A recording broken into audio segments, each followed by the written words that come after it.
Quick ask. Subscribe now, then let's jump in with the numbers. You don't need a headline to know when a Boomtown's buzz has slipped. You feel it when you pull out of your driveway, merge onto the highway, past the same new subdivisions and big box parking lots on the edge of town. But the energy is wrong.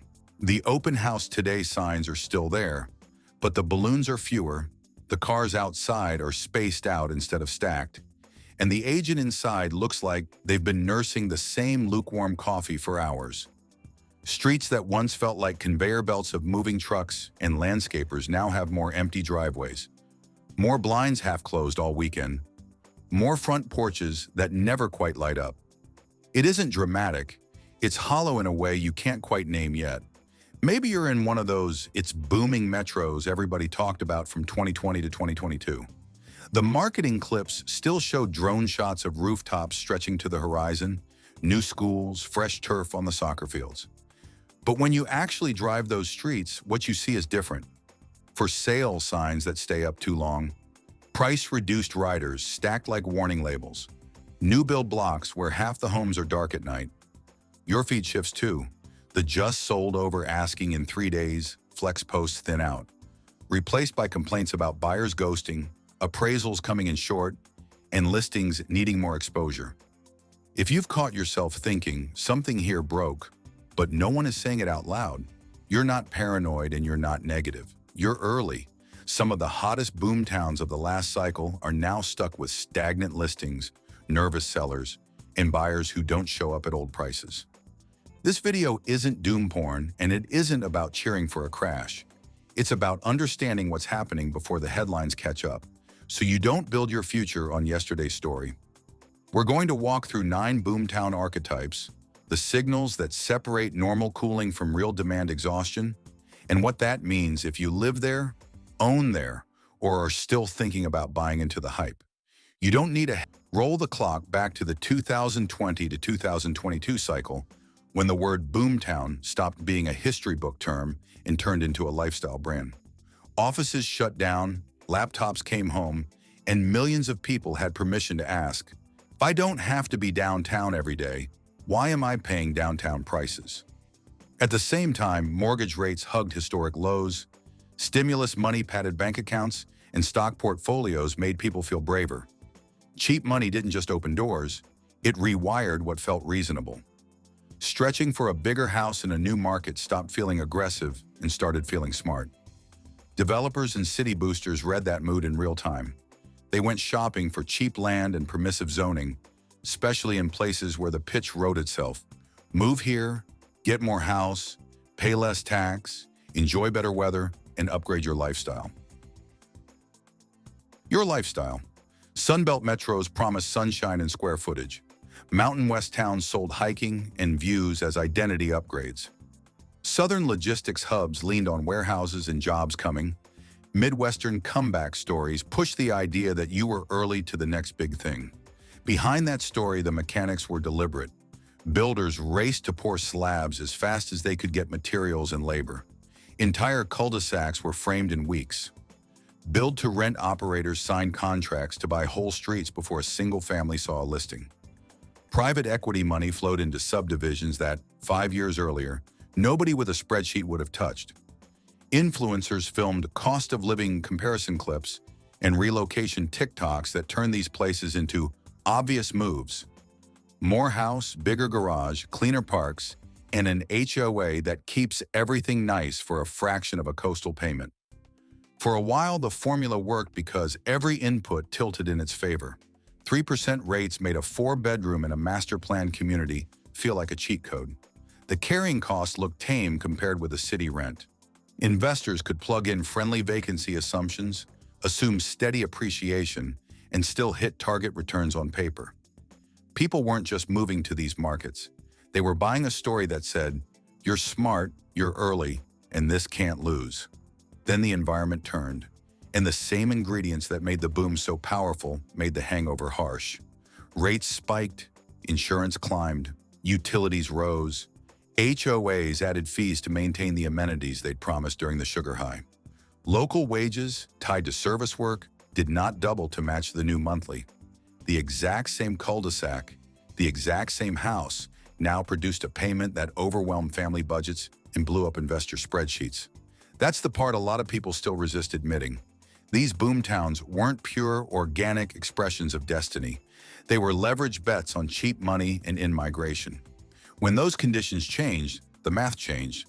If you keep clinging to the old story while the financing, the bills, and the buyer pool move on, you don't stay early and clever. You become the one left holding the bag at the end of the party. When we say a boomtown is going empty, we're not talking about tumbleweeds and boarded windows. We're talking about a slow, measurable loss of oxygen long before anything looks dramatic from the highway. You see it first in the numbers that quietly change the rhythm of a market.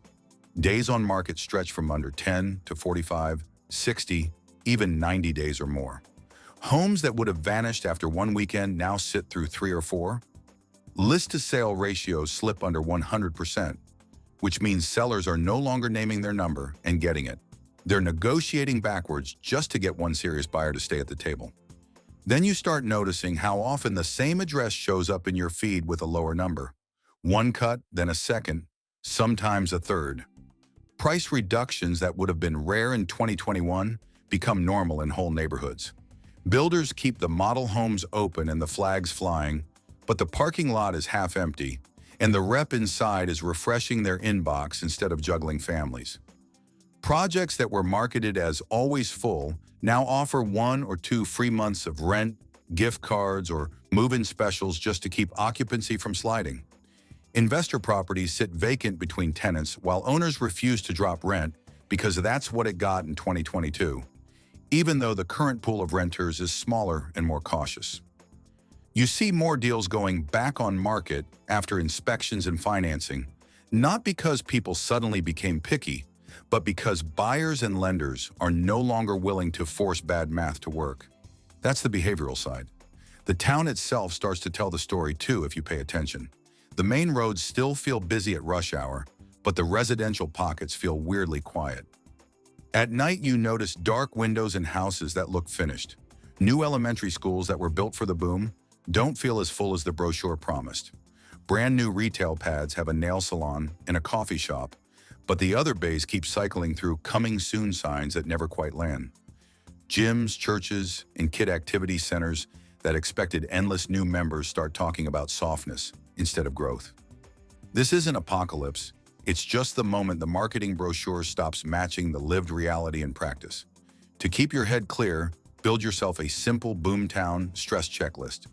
Longer days on market, repeated price cuts, lonely model homes, bigger concessions, more vacancies between tenants, and more contracts falling apart.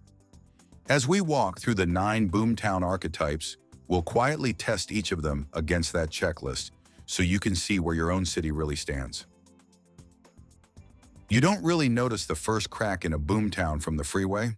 The big box stores are still lit, the new high school scoreboard still glows on Friday night, and the billboards still talk about Phase 3 coming soon, where you feel it is one layer deeper in the edge of town neighborhoods you drive through for Little League games or Costco runs. The model flags are up, but the parking lot is half empty. The same 3 for sale or for rent signs stare back at you every weekend. At first you tell yourself it's just seasonal. Then you realize the season changed, but the signs didn't. In our number 9 archetype, the residents were mostly remote professionals and priced out city families who believed they were hacking the system. They moved an hour out to get 4 bedrooms, a bonus room, and a yard for what a cramped condo used to cost closer in. The pitch was simple: new schools, walking trails, fiber internet, and a payment that fit neatly into a spreadsheet at 3%. By 2025, the spreadsheet is the problem. Gas is higher, the commute is back 3 days a week, utilities on big, inefficient homes sting, and the HOA that once felt like a small fee now wants more for reserves. On some streets, nearly identical houses show price cuts within days of each other, and buyers who do show up negotiate hard and happily walk away. The number 8 pattern lives in small metro boomtowns built around one big economic anchor: a distribution hub, a plant, a medical complex, a giant employer that once made everything feel safe. During the boom, small investors and local families piled in, convinced that as long as the anchor held, demand would too. The sales pitch promised dependable jobs, short drives, and you'll never see these prices again. Fast forward to 2025, and the cracks are quieter, but they're there. Hiring slows, overtime dries up, and rumors of automation or relocation float through break rooms. On the housing side, spec homes that would have been reserved months in advance now sit with the lights off at night. You see 2, 3, 4 similar floor plans in a row, all carrying reduced riders, all offering closing cost credits if you'll just take the keys. It's not a collapse, it's a town learning that one big employer is not the same thing as endless demand. At number 7, we find overbuilt Sunbelt and lifestyle corridors that felt like cheat codes in 2021. Move here, get sunshine, a pool, low taxes, and more house than you thought you'd ever own. Influencers filmed cul-de-sacs, clubhouses, and palm-lined entrances like they were movie sets. In 2025, the sets are still beautiful, but the extras are missing. The community center's second wing isn't open because membership never hit the target. Retail pads near the entrance keep rotating "coming soon" banners that never quite land a tenant.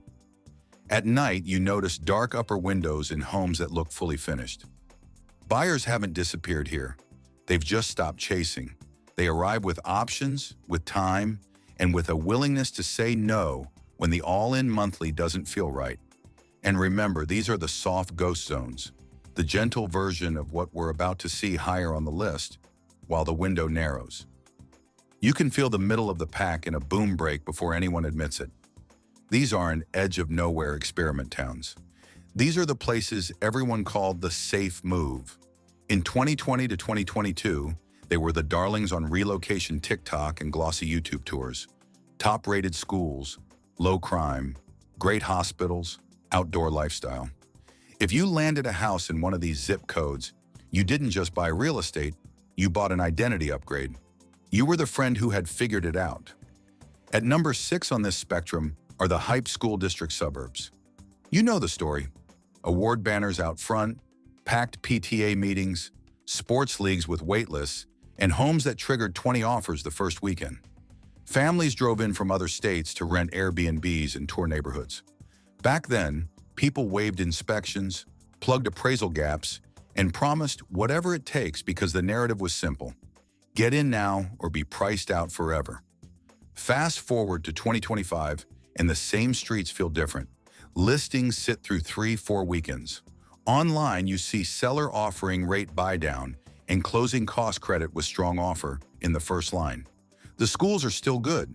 The monthly is not. Number 5 looks like the influencer-famous lifestyle town, the one with breweries, trails, coffee shops, and branded farmers markets. It was sold as instant belonging. Move here, post the right photos, and your life will feel like a curated feed. During the boom, young professionals, remote workers, and early retirees piled in, outbidding each other for renovated bungalows and new townhomes. Today, those same townhomes linger. Flippers quietly chop tens of thousands off the asking price after too many silent showings. HOA fees that once felt like the price of vibe now land on top of higher insurance, utilities, groceries, and car payments. The latte still tastes good, but more locals sip it while talking about moving somewhere cheaper. Number 4 is the logistics or healthcare hub turned boomtown, the place where jobs forever was the tagline. Warehouses, distribution centers, hospitals, and medical offices framed the metro as bulletproof. Investors bought pre-construction, assuming there would always be another tenant, another travel nurse, another relocating family. For a while they were right. By 2025, overtime dries up, hiring slows, and some remote roles that justified the move vanish. Suddenly, the all-in monthly, principal, interest, taxes, insurance, HOA, utilities, daycare, commuting, and 2 aging cars runs ahead of what that solid job pays. You see it in behavior. Renters renew instead of buying, would-be buyers ghost their agents, and investors start asking hard questions about yields instead of appreciation. Number 3 may be the most emotionally jarring pattern: the move here and you're set metro, the one friends pitched as a permanent answer. Maybe it paired mild weather with no state income tax or access to beaches, mountains, or lakes. Maybe the story was simpler. Everyone is moving here. You can't lose. In those years, families sold older homes elsewhere and stretched for bigger, newer ones here, convinced they were trading up forever. Now in 2025, those same households run the math they skipped. The mortgage, insurance, HOA, utilities, summer power bills, daycare, and transportation stack into a monthly that quietly eats promotions and pay raises. The result is subtle but powerful. Fewer people arrive, more leave. Cross-shopping shifts from which suburb to which state. These middle-of-the-pack boomtowns are where the story broke first, because they sit at the intersection of believable promise and unforgiving arithmetic. The branding still works on the brochure, but the ledger underneath tells a different story. And this is the caution. When supposed permanent winners struggle to find a next buyer, you are no longer in a fear of missing out phase. You are in a don't get stuck phase. The top two boomtown patterns on this list push that tension even further, because if even they can't escape this reset, nobody can claim immunity. The strangest part of a boom isn't the launch. It's the slide from, of course, this will keep going, to a room where the noise drops and nobody wants to say it. That slide is happening now in the middle of the pack, in Tier 2 boomtowns once treated like guaranteed wins. These were the 2020 to 2022 darlings. Brand name school districts, influencer towns, job hubs, and metros selling. Move here and you're set. Back then, everything about them screamed urgency. 20 offers in a weekend felt normal. People waived inspections like they were optional. Appraisal gaps were part of being competitive. Families and investors fought over the same four-bed because the story said demand could only rise. If you landed an address there, you weren't just buying shelter, you were buying status. Start with the hyped school district suburbs. For a while, they were treated like golden tickets. Parents stretched because you can't put a price on education, and the market agreed. Anything inside the right boundary went pending in days. Landlords assumed any decent rental would be snapped up instantly. In 2025, the surface still looks good. Playgrounds, test scores, newsletters, but the tone is flatter. Houses sit longer. Listings launch with buy-downs and closing cost help already attached. Then you have the lifestyle boomtowns that lived on Instagram and TikTok. Breweries, markets, river walks, mountain views, tight little downtowns. They sold a feeling as much as a house. People arrived with an identity preloaded. If I live here, my life upgrades. Prices were driven less by wages and more by fear of missing that curated persona. Now the grid posts still look amazing, but conversations end with, "We love it, we just can't justify that monthly." The logistics and healthcare hubs told a more practical story. Warehouses, distribution centers, hospitals, and clinics promised steady jobs and demand. The pitch was simple. As long as trucks roll and patients show up, this market is safe. Families and small investors took it literally. They assumed payrolls would always backstop prices. But reality doesn't care about slogans. Insurance spikes, HOAs, utilities, daycare, and commuting slowly stretch even solid nurses and supervisors. Then come the move here and you're set metros, the final boss version of the dream. Sunshine plus tax perks, lakes plus affordable new builds, or a polished mix of jobs, schools, and safety. During the boom, people sold older homes elsewhere, stretched into bigger, newer houses, and told themselves this was their last move. In 2025, a spreadsheet kills that fantasy. The monthly isn't just principal, interest, taxes, and insurance. It's dues, utilities, childcare, gas, maintenance, and extras. Across all four archetypes, behavior shifted before the branding did. Families who once said, "We have to get in before we're priced out," now say, "We'll wait until this makes sense." Instead of agonizing over which subdivision in the same metro to choose, they're cross-shopping different states, moving closer to grandparents, or choosing smaller homes with payments they can sleep on. The dream hasn't vanished, it just finally has to answer to arithmetic for a long time. Renters have quietly gained leverage too. In 2021, not buying felt dangerous because prices looked like they'd outrun you forever. In 2025, waiting is a strategy. They study days on market, scroll past stale listings, and aim at homes that have already taken cuts. Investors are making the same pivot. The ones who underwrote deals on vibes and future appreciation now walk away from anything that doesn't cash flow on conservative numbers. That's why Boomtowns number 6 through number 3 are the real psychological break in this cycle. They prove that even can't-miss markets can move from must-have to maybe not without a formal crash. The coffee shops still post latte art, the schools still hand out awards, the parks still glow at sunset, but the people who write the checks no longer believe the old story. If the middle looks like this, imagine the stakes in the top two patterns still to come. The weirdest part of a boom isn't the launch, it's the moment the story stops matching the bills. That moment is happening now in the middle of the pack, in the Tier 2 boomtowns that used to feel untouchable. These were the 2020 to 2022 darlings, hyped school districts, influencer-famous lifestyle towns, logistics and healthcare hubs, the move here and you're set for life metros. For a while, they didn't look like good options. They looked like the only smart move. Think back to the before chapter. Weekends felt like auctions. 20 offers on one listing, contingencies tossed aside, appraisal gaps written into contracts like they were another box to tick. Investors flew in with cash, families wrote letters about their kids, and everyone told themselves a simple story. If we can get into this zip code, everything else will work itself out. Prices were justified not by what people earned locally, but by what they were afraid of missing. Now press play on 2025 and walk down the same streets.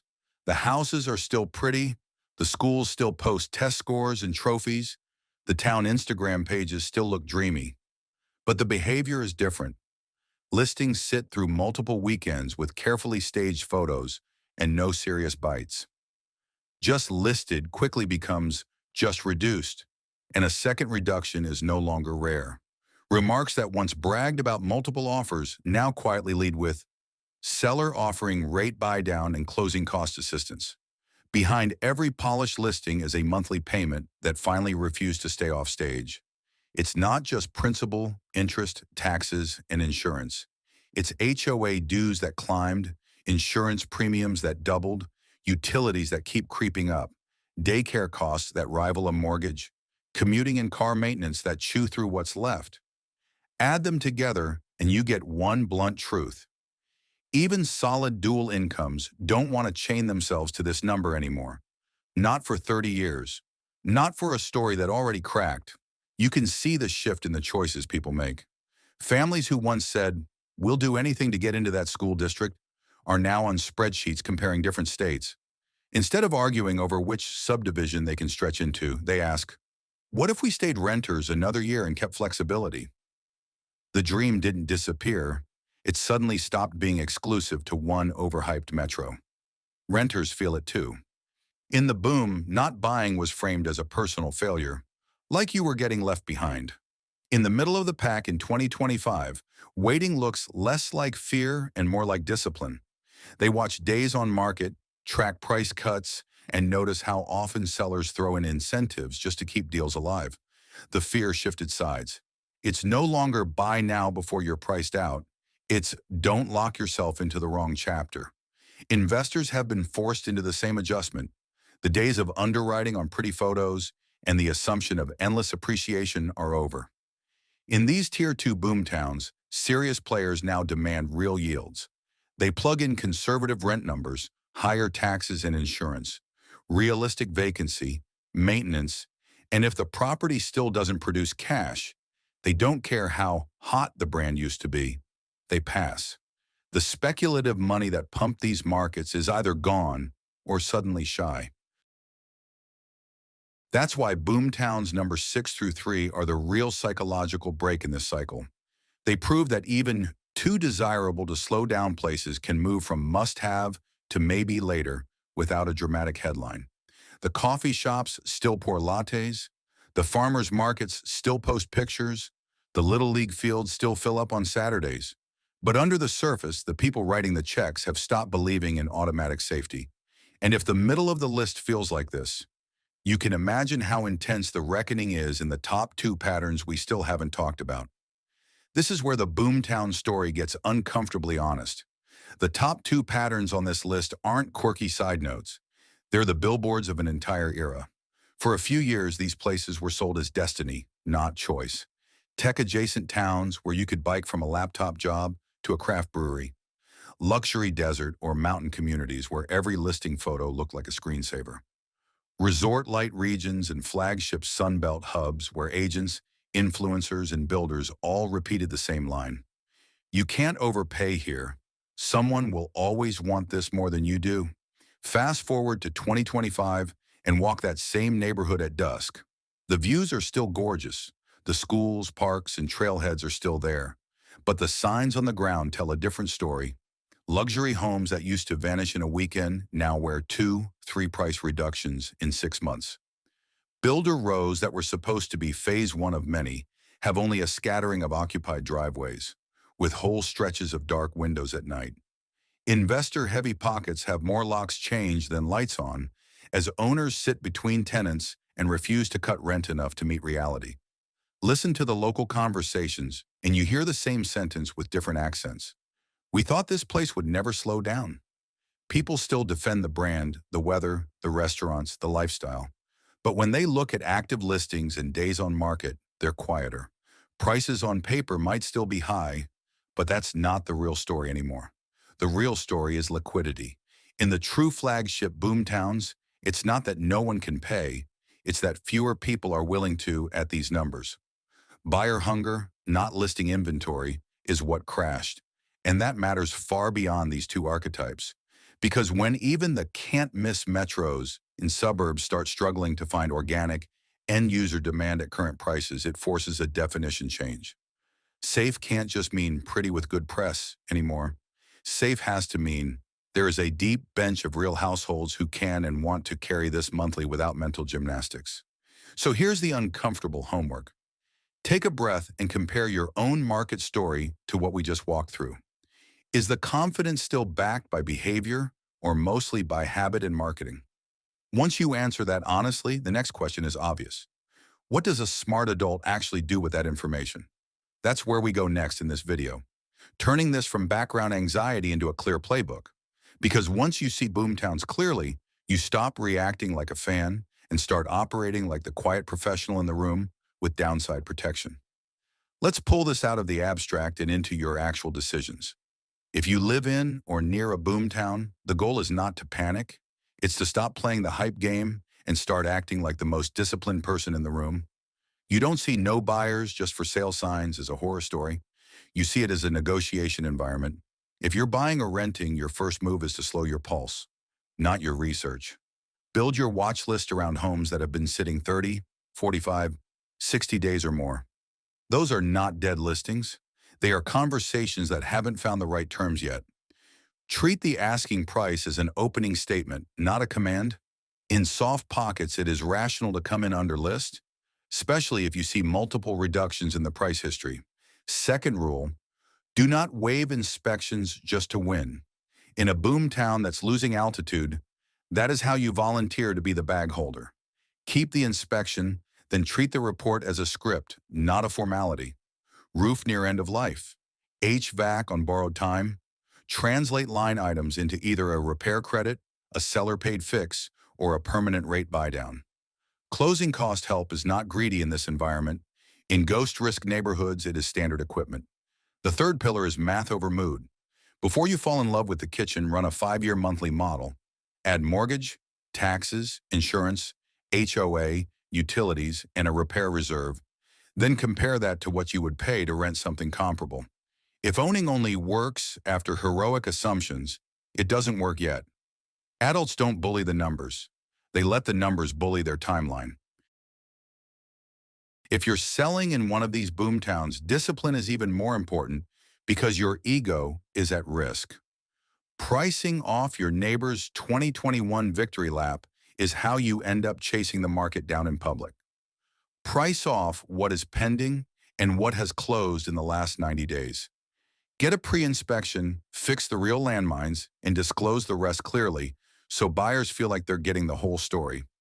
Then lead with a real incentive package from day one instead of bleeding out through a string of tiny cuts that train buyers to wait you out.